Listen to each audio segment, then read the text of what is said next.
If this story touches your heart, like the video, leave a comment below, and subscribe to the channel. Every week, we share stories that warm the soul and remind us that it's never too late to begin again. My name is Irene. I'm 68 years old, and for more than 4 decades, I've carried a silence no one else can see. People like to believe that time makes us forget, heal, move on, but it doesn't always work that way. Sometimes, we simply learn to walk with the pain that never really closed. We learn to smile at Sunday lunches, to greet the neighbors, to live with grace, even when the heart still feels heavy. I was once engaged. His name was Daniel. He asked me to call him Danny and used to say the world looked better when I smiled. We had everything ready, the dress, the invitations, a little house waiting to be filled with love. But he never made it to the altar. Daniel carried a deep sadness, one that back then no one really knew how to name. He didn't talk much. He cried at night. And one day, he was gone. Quietly. Completely. I never dated again. Never fell in love again. And over time, I learned to answer with, "It just wasn't meant to be," whenever someone asked why I never married. But the truth is, part of me stayed back there, in his absence. In the future, that never happened. These days, I live in a small town. I tend to my garden, sip tea on the porch, stroll through the market, talk to just a few people. Loneliness has become a kind of companion, and as strange as it sounds, a part of me has grown used to it. But they say life has plans of its own, and maybe, just maybe, time has saved a surprise for me. There isn't an exact name for the kind of emptiness that settles in when someone leaves without saying goodbye. Grieving a death you knew was coming is cruel, but it has shape. There's a funeral, there are flowers, there are shared tears. But grief after a suicide, that's different. It arrives like a deep cut where there wasn't even a wound, and it stays. It hides in the corners of your eyes, in all the unanswered whys, in the guilt no one hands you, but you carry anyway. Daniel was my first and only love, and maybe that's why it hurt so much. He had that gentle way of holding the world with tenderness. He spoke softly, looked at me like I was made of glass. But inside, it was he who was breaking. And I, so young, so full of plans, didn't know how to see the cracks. Maybe I didn't want to. Maybe I was too busy picking wedding flowers while he was just trying to survive the days. I never understood the signs. Yes, he was quiet, but he held me tightly. He left sweet notes. He even smiled sometimes. It was hard to imagine someone with a smile so beautiful could be suffering so deeply inside. But sadness wears disguises. And back then, no one talked about depression. They called it drama, nonsense, boredom. Empty words for a pain no one knew how to name. The morning he left, everything went quiet. Not just the house, not just the town. My soul, too.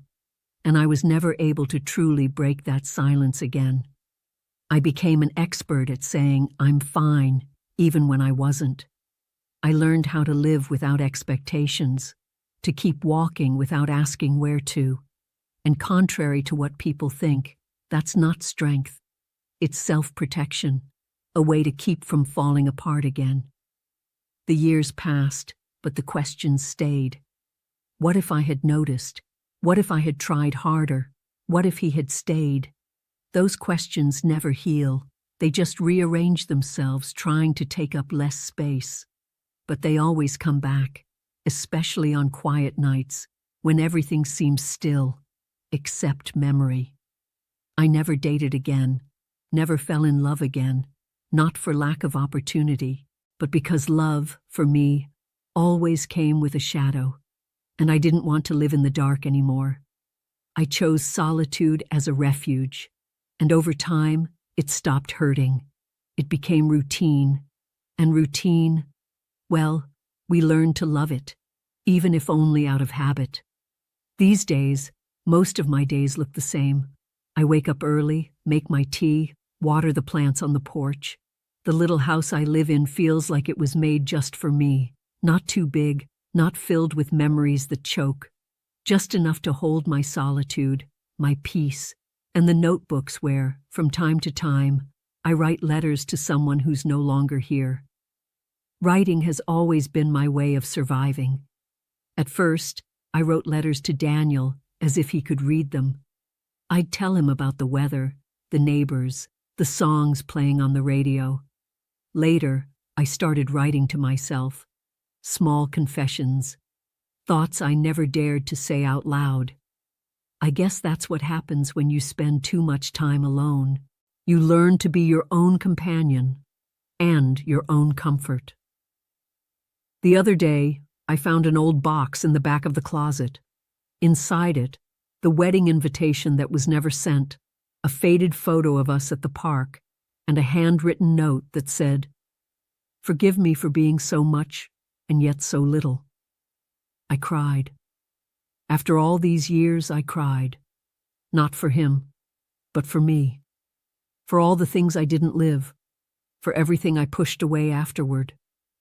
I went out to the garden and sat on the bare ground, my dress catching the dirt. The sun was already high, but I didn't feel its warmth, just a tightness in my throat that had been tucked away for decades. The pain doesn't scream like it used to, but it still presses. It still startles. It still makes me wish I could go back, even knowing I can't. Sometimes I wonder if, somewhere in the universe, Daniel still thinks of me. If he sees me, hears me, knows I never forgot him, not like a girl in love, but like a woman who learned to live with the hole that absence leaves behind. Life moved on, but it was never the same. And deep down, maybe I'm not the same either. Maybe I became the kind of woman who survived, but who still waits, even without admitting it, for something life forgot to bring. Living in a small town has its charm, but it also has its traps. Everyone knows you. Everyone talks. Everyone remembers the things you wish they'd forget. Around here, I'm known as Irene, the one who never married. Some find it sweet, others sad, but no one knows the whole story. And honestly, I prefer it that way. I like the quiet of the mornings, the sound of the leaves in the wind, the neighbor tapping her cake pan on the windowsill. I've learned to see beauty in the little things. In a small world, gestures matter more. A smile at the grocery store, a hello at the bakery, a flower blooming on its own in the backyard. Tiny joys that keep you going. My neighbor Agnes keeps saying I should give love a chance. She says it with such excitement, like she truly believes it. She's been a widow for years, but always wears red lipstick and floral scarves. I admire her lightness, though I don't know how to wear it myself. My grief isn't recent, but it's like a room in my house, no longer locked, but still one I avoid entering. The other day, Agnes mentioned someone new had moved onto our street, a widower, elegant, calm, easy to talk to. I smiled politely, but deep down, I hoped he'd be just another neighbor. I don't need new stories. I already have too many unfinished pages inside me. After she left, I found myself wondering if it's even possible to love again after so long. And what if love isn't the same anymore? What if it doesn't fit the woman I've become? The love I knew was young love, naive, impulsive, full of dreams. Now everything in me is cautious, slower steps, scars that still throb. But something about that day stirred me, a strange feeling, as if, despite myself, something had shifted inside me. And for the first time in many years, I felt just a little restless. In the days following my conversation with Agnes, I tried to keep my mind busy. I organized the closets, cleaned the windows, even washed the curtains, something I only do when my soul feels restless. But even with all the chores, something new had settled inside me. A subtle discomfort, like my routine was starting to feel a bit too tight. I didn't want to admit it, but the presence of the new neighbor had stirred something in me. Like a part of me that had been sleeping, had finally started to stretch. I saw him twice, once at the grocery store, once in the town square, from a distance, of course. He walked slowly, hands in his pockets, eyes fixed on the ground. He didn't seem curious or outgoing, which in a way reassured me. I've always been uneasy around people who rush in, who talk too much, who ask before they look, but not him. He had a calm, almost distant air, like someone who carries his own heavy stories. The second time I saw him, I noticed he paused for a moment and looked in my direction. It was brief, but my heart reacted as if it were something big. I looked away immediately, pretending to examine a stand of vegetables. Still, I felt my face flush. I felt the unease of someone who's no longer used to being seen. Or maybe someone who's forgotten how to respond when she is. I came home with trembling hands and laughed at myself in the kitchen mirror. "Oh, Irene, what nonsense is this?" I said out loud. As if we could control what the heart chooses to feel. As if we could stop something new from blooming, just because the past still takes up space. That night, I wrote another letter to Daniel. It had been months since the last one, and for the first time, I didn't apologize. I simply told him about the new man on the street, about how he looked at me, about how my heart reacted in a way it hadn't in years. And at the end of the letter, I wrote, "If you're listening, don't be alarmed. I'm not forgetting you. Maybe I'm just starting to remember myself." I tucked the letter into its usual drawer, and for some reason I can't explain, I slept better that night. The silence inside me felt a little lighter. At the end of the week, he walked past my house. It was early. The sun had barely warmed the ground. I was on the porch, drinking my tea as always. He walked slowly, hands in his pockets, a light gray jacket resting on his shoulders. When he got closer, he looked up, saw me, and smiled. A small smile, gentle, almost shy, and then he waved. I froze for a second. My instinct was to look behind me, thinking the wave was meant for someone else. But there was no one. It was for me. I smiled back with a subtle wave, and in that moment, my heart tightened, not with pain, but with surprise, as if it no longer knew what to do with such simple kindness. A few minutes later, someone knocked at my gate. It was a delivery man with a bouquet of flowers, white daisies, simple, delicate, no card. I thanked him, confused. I asked who had sent them. He said, "They were for the house next door. I think there was a mistake." But the house next door was empty. The only other house was his.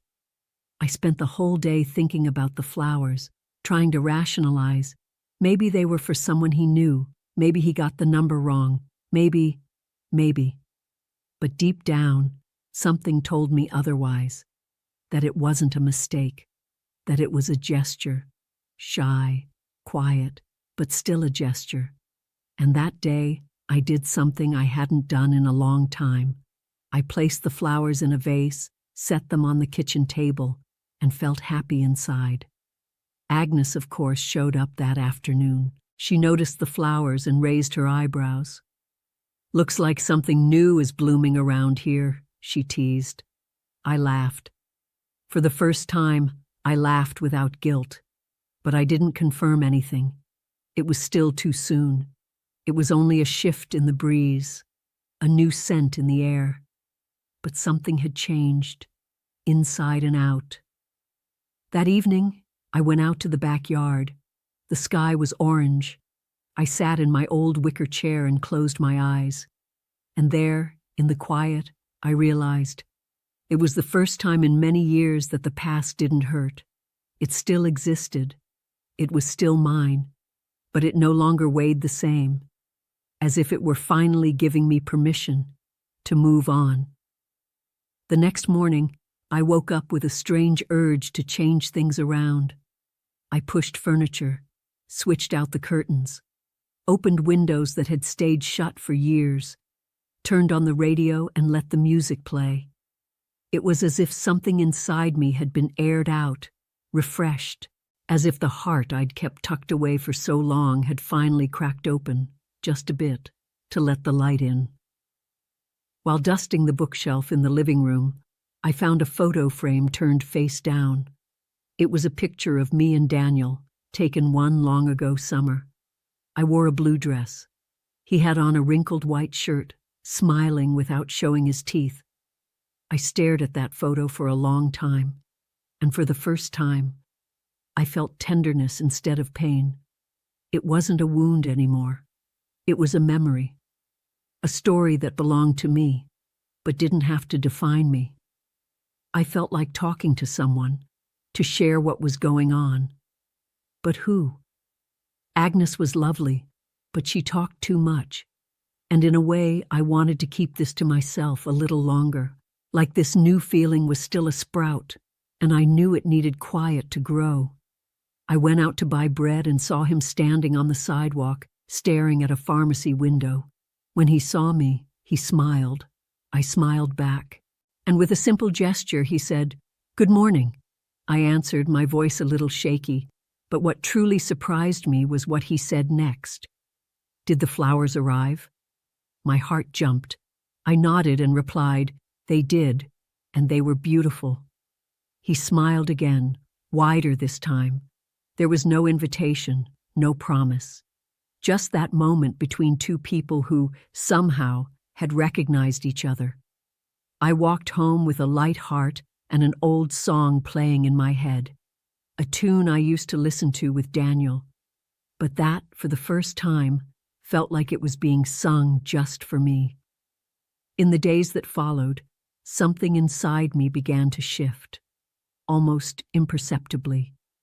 A detail here, another there. The way I got dressed in the morning, how I fixed my hair, how I chose what to wear. Nothing dramatic, but just enough for me to notice. It felt like a part of me was slowly reconnecting with life, like an old desire, long asleep, was gently waking up. I caught myself rehearsing conversations in the mirror. Silly things, almost childish. I imagined what I'd say if I ran into him again, on the street, at the market, in the square. Simple questions. Do you like tea? Have you always lived here? Do you also enjoy silence? As if that's something you can ask. I laughed at myself, but I couldn't help it. After so many years with my heart asleep, I was feeling curious. One warm Wednesday afternoon, I passed by his house. Not on purpose.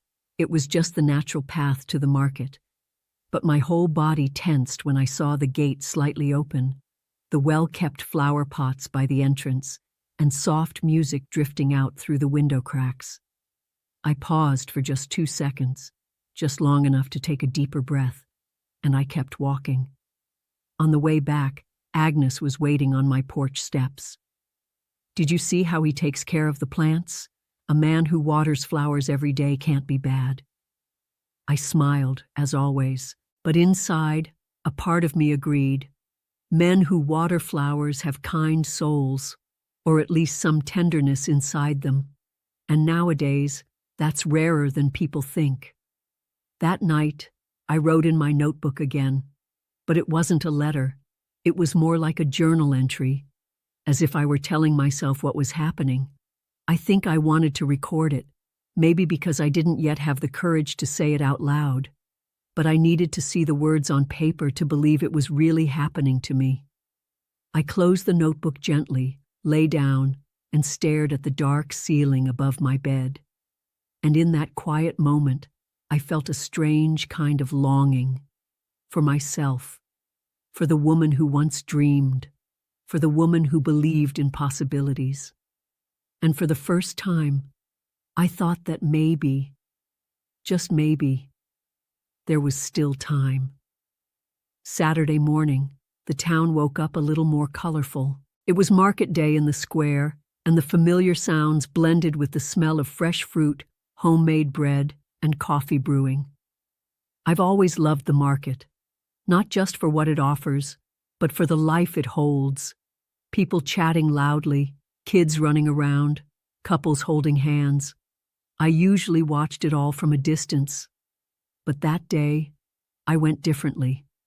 I wore a dress with a tiny floral print, put on a soft shade of lipstick, fixed my hair with more care. Not to impress anyone, but because I wanted to feel more alive. It was a quiet, private wish, to feel present. And when I got to the square, I'll admit, I looked for him. I wasn't sure if I hoped to see him, or hoped I wouldn't, but my heart was restless. He was there, his back turned, picking tomatoes. I recognized him by his jacket, and by something else I can't quite explain. Maybe the way he moves through the world. I approached slowly, and when he turned around, our eyes met as if it had been planned. He smiled, and this time I smiled back, with more confidence. We greeted each other with a simple, "Good morning," but it was enough to make my whole body tremble. We talked for a few minutes, about the market, the weather, the bread he liked to buy, ordinary things. But there was a kindness in the way he spoke that made me feel safe. He talked slowly, looked me in the eyes, listened with attention. He didn't ask more than I was ready to share, and that made me let my guard down without even realizing. We said goodbye naturally. "See you soon, Irene." He said my name, gently, as if he'd already whispered it in his mind. And that stayed with me all day. My name, spoken by someone, after so long. I came home with bags full of fruit and a heart full of something new. Quiet, but intense, like a song playing softly in the background, changing everything inside. The next morning, I woke up earlier than usual. I made my tea, as always, but the flavor felt different. The house looked the same, but I didn't. I sat on the porch, the sun starting to warm the leaves, and there, alone with my thoughts, something old came rising to the surface. Suddenly, without warning, I remembered Daniel. The way he looked at me, how his hands held mine, the promises we made without knowing what the future would bring. The memory felt like a hug and a blow all at once. Part of me smiled, part of me cried, because the heart doesn't separate feelings neatly onto shelves. Everything blends together. And that morning, I felt longing. Not for a specific love, but for a time when I believed love was simple, when just feeling it seemed like enough. I went to the bookshelf and pulled out the photo album. I turned the pages slowly. There he was, Daniel, with that shy smile, messy hair, and eyes that carried more than they ever said. And there I was, young, in love, full of plans. I closed the album gently, like someone putting away a fragile treasure, and I took a deep breath. It wasn't time to dive back in. It was time to come back to the surface. That afternoon, Agnes showed up with a cake and her usual curiosity.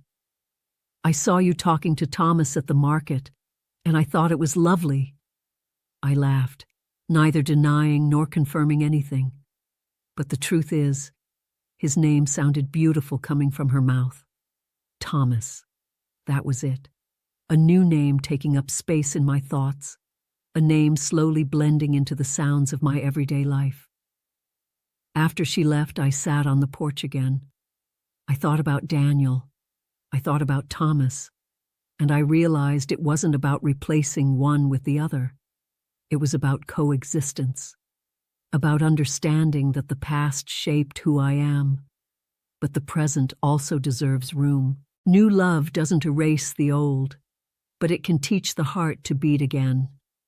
There, alone, with the curtains swaying in the breeze and the smell of fresh-baked cake in the air, I felt a kind of peace I had never known.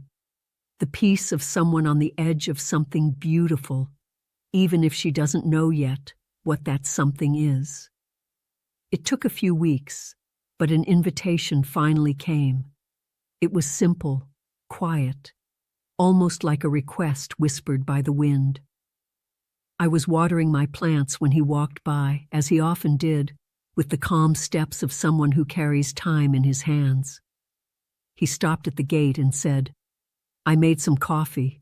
It would be a pleasure if you'd join me for a cup." There was no urgency, no pressure, just a kind gesture, full of space. My first instinct was to decline. I almost said, "Thanks, but I have things to do." Though I didn't. That old voice inside me tried to protect me.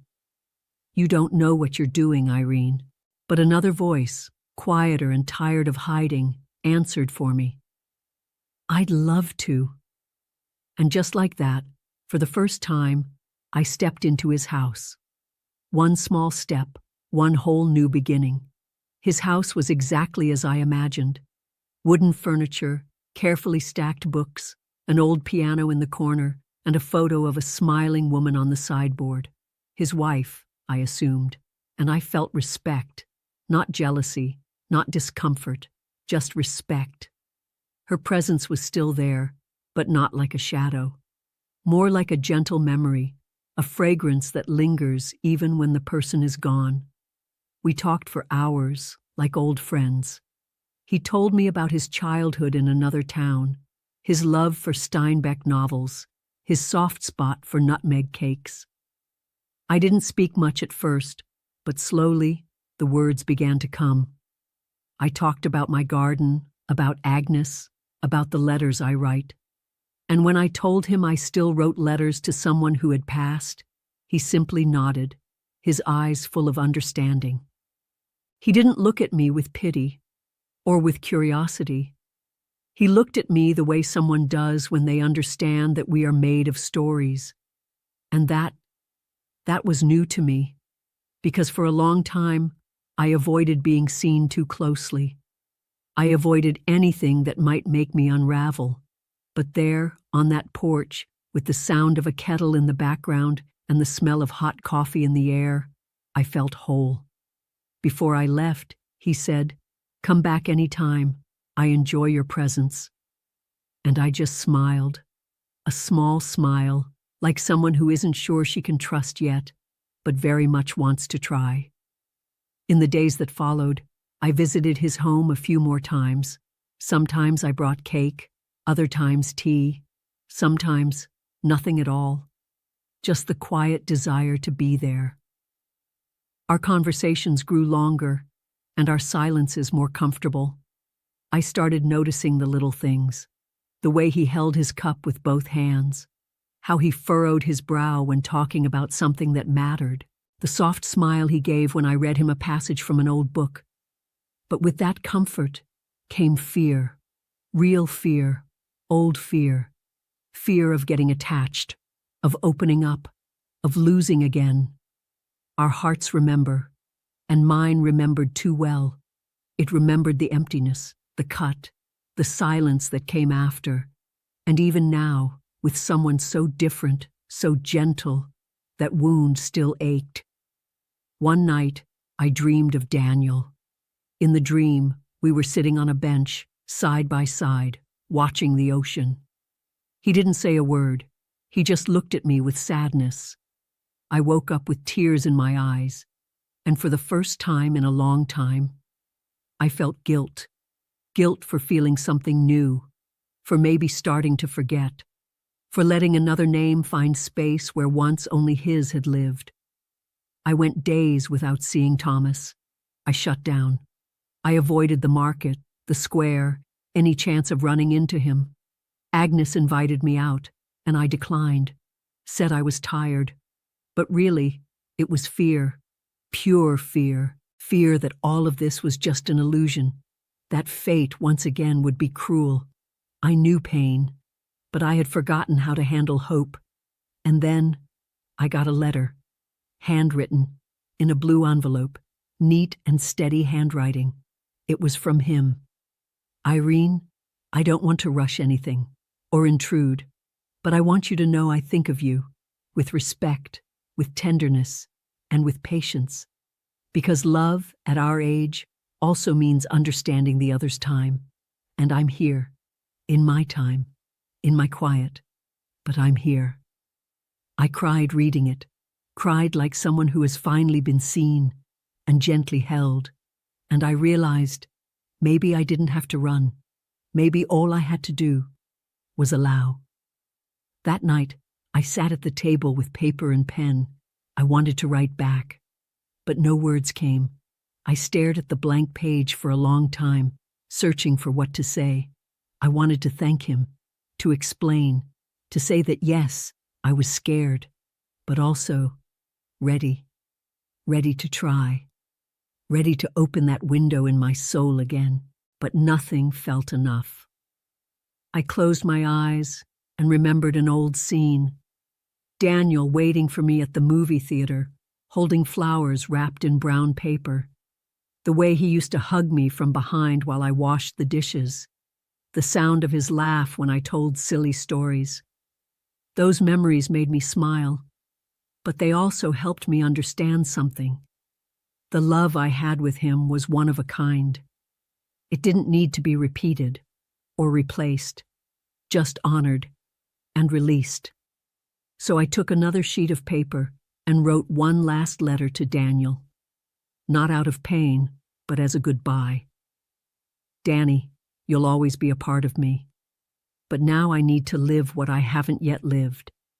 You left, and I stayed. I stayed with the memories, the scars, but also with a life still waiting for me. If you're there, if you can hear me, give me your blessing. I slept with the letter pressed to my chest, and in the morning, I burned it in the backyard. The ashes danced with the wind, and with them, something inside me let go. Later that day, I walked to Thomas's house. I rang the bell. He opened the door, surprised, and I simply said, "I'll take that cup of coffee, and maybe a few more after that." He smiled, didn't ask anything, just stepped aside, made room, and let me in. Spending time with Thomas started to feel natural, like background music that doesn't distract, just fills the space. We began seeing each other more often, but without obligation. Sometimes morning coffee, other times a walk in the late afternoon, or simply sitting side by side on the porch without saying a word. I realized that silence with him was different. I had forgotten what it was like to share a silence that doesn't need to be broken. He never asked invasive questions or expected confessions. He was just there, fully present. And strangely enough, it was that lack of pressure that made me want to open up. I told him about my fears, my memories, the guilt I'd carried for decades. He listened, sometimes with his eyes, sometimes with a gentle touch on my arm, as if saying, "You don't have to carry that alone anymore." One day, while we were having tea, he showed me an old photo album, his wife, his children, the house they once lived in. He spoke of her with love, but without sorrow. And in that moment, I realized that what I'd feared so much, being an intruder in someone else's story, didn't apply here. She had lived, she had been loved, and now he was living too, at a different pace, in a different season, but with room still left in his heart. "Don't you feel guilty?" I asked, almost in a whisper. "For moving on?" He looked at me calmly. At first, yes, but then I realized that honoring someone's memory also means letting life continue. Would she love me less for that? No, she knew me. She knew my love for her was whole, but time didn't stop. and I'm still here." Those words echoed inside me for days. No one had ever said it so clearly before, and maybe that's exactly what I needed to hear. That moving forward isn't betrayal, it's gratitude. A way of saying, "You mattered too much for me to stop living." That night, as he walked me to the gate, we paused beneath the stars, and for the first time, without planning, without fear, I held his hand. He said nothing. Neither did I, but something in me felt still, as if, after all these years, I had finally arrived in the right place. It felt strange to experience everything for the first time, again. The butterflies in my stomach, the care in choosing what to wear, the mirror suddenly becoming important again, the old perfume making its return. But there was also the clarity of age, the awareness that everything now is rarer, more precious, that each gesture carries a meaning that once might have gone unnoticed. We went to the park on a Sunday. He brought a blanket, some fruit, and a book. We sat under a tree for hours, talking, laughing at simple things. At one point, he took my hand and kissed it gently. My eyes filled with tears, not because of the gesture's intensity, but because I realized I could still be moved by something like that. He noticed and didn't ask.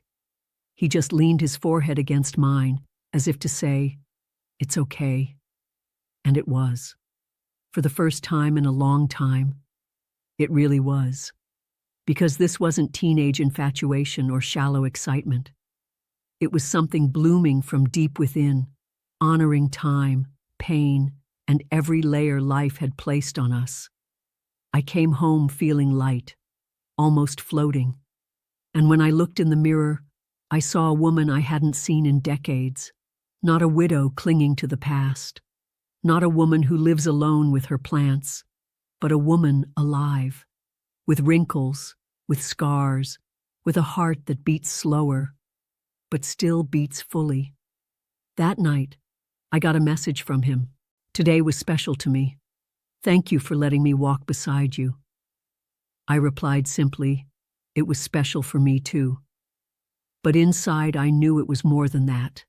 It was a beginning, a seed that had finally found the courage to grow. I fell asleep smiling, and before I drifted off, I said a prayer. I didn't ask for anything. I just gave thanks for the chance, for the timing, for the courage, and for the kind of love that doesn't need promises, only presence. The next day, I stopped by Agnes's house. She gave me that curious little smile of hers, the kind that sees everything.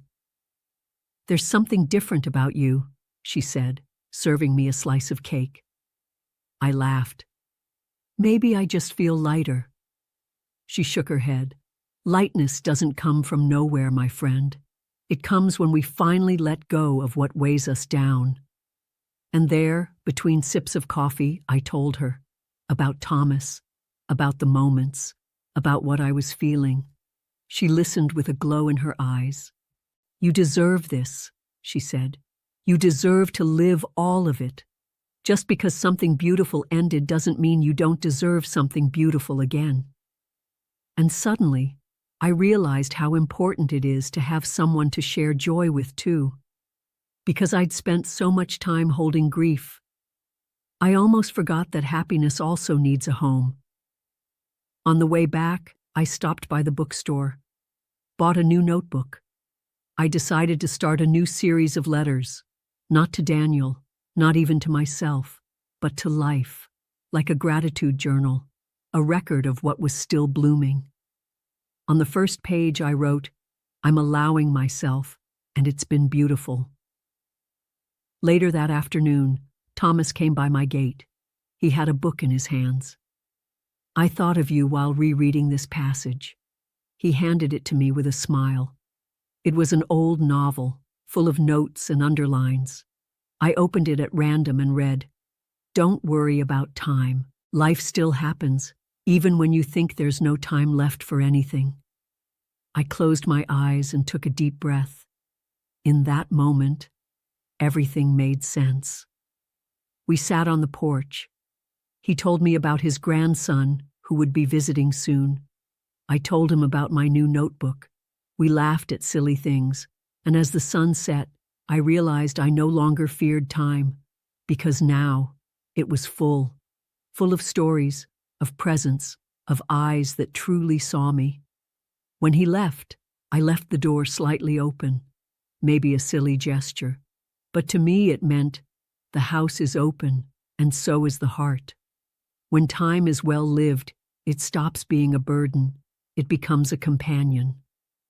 That's what I realized as the days unfolded beside Thomas. The anxiety of those early moments was gone.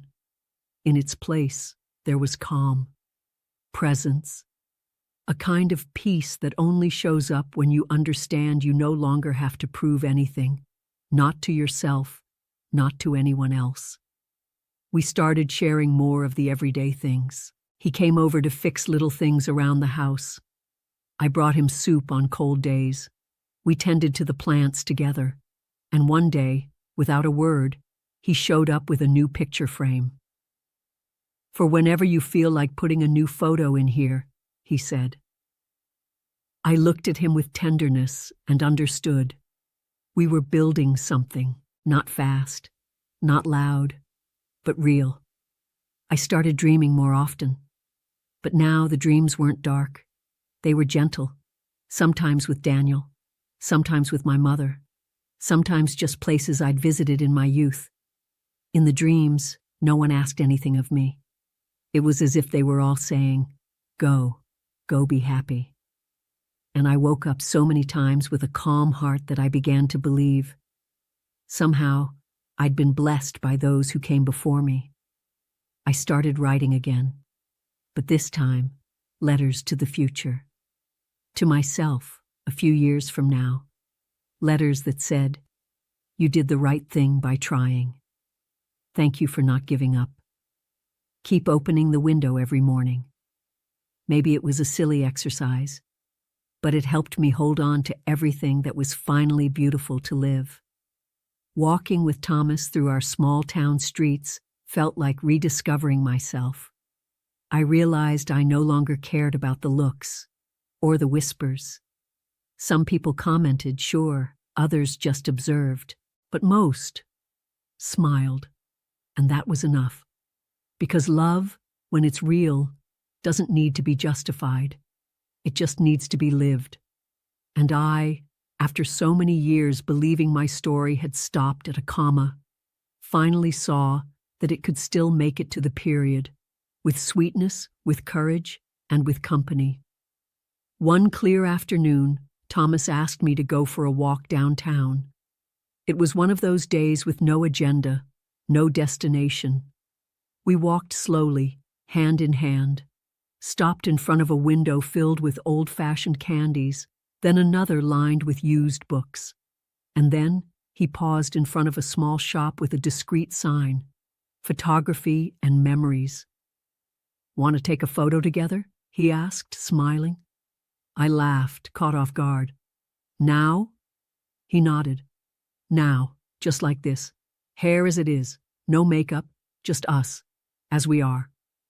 That surprised me and moved me, because I understood he wanted to keep that moment, that time, that woman standing in front of him. We stepped inside. A kind photographer greeted us, adjusted the lighting, positioned us gently. Thomas wrapped his arm around my waist.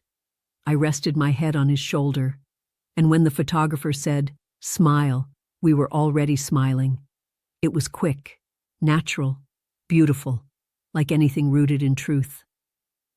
A few days later, we picked up the photo, and there we were, older, peaceful, with wrinkles at the corners of our eyes and a softness on our faces that only time can bring. I held the photo in my trembling hands and thought, this is the image I want to keep. Not of lost youth, but of life found again. Back home, I placed it in the frame he had given me weeks before, set it on the shelf beside the plants. And for the first time, I felt that this house which had been mine alone for so long, was now ours, not because of intrusion, but because of sharing.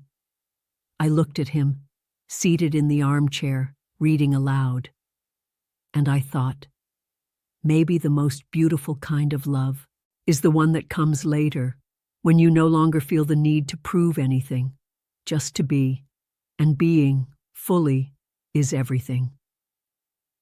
One gray morning, I sat at the table with my new notebook. I felt like writing one last letter, not to the past, not to the future, but to myself, a letter of closure and of beginning. I took a deep breath, picked up my pen, and wrote, "Dear Irene, you didn't fail, you survived, and now you're living again. Not because you forgot what hurt, but because you chose to remember without carrying it all. You didn't betray anyone. You simply allowed yourself to go on. You honored what was, and now you're taking care of what is." I closed the notebook gently and walked to the window. Rain had begun to fall, light and silent. Thomas was out in the yard, gathering the chairs from the porch. He smiled when he saw me, a simple smile, but full of love, and I felt, with every part of me, that I was exactly where I was meant to be. I went to him, wrapped my arms around him from behind, and whispered, "Thank you." He turned slowly, looked into my eyes, and asked, "For what?" And I said, "For existing, when I thought there was no more room for this." That night, as we turned out the lights, he reached for my hand, and before drifting to sleep he whispered, "Finding you was a gift life had been saving." I closed my eyes, and with my heart at peace, I answered, and I finally let myself unwrap it. Life doesn't always offer second chances, but sometimes it waits for the right moment to give them. And love doesn't have an age, only timing. And sometimes its time is now.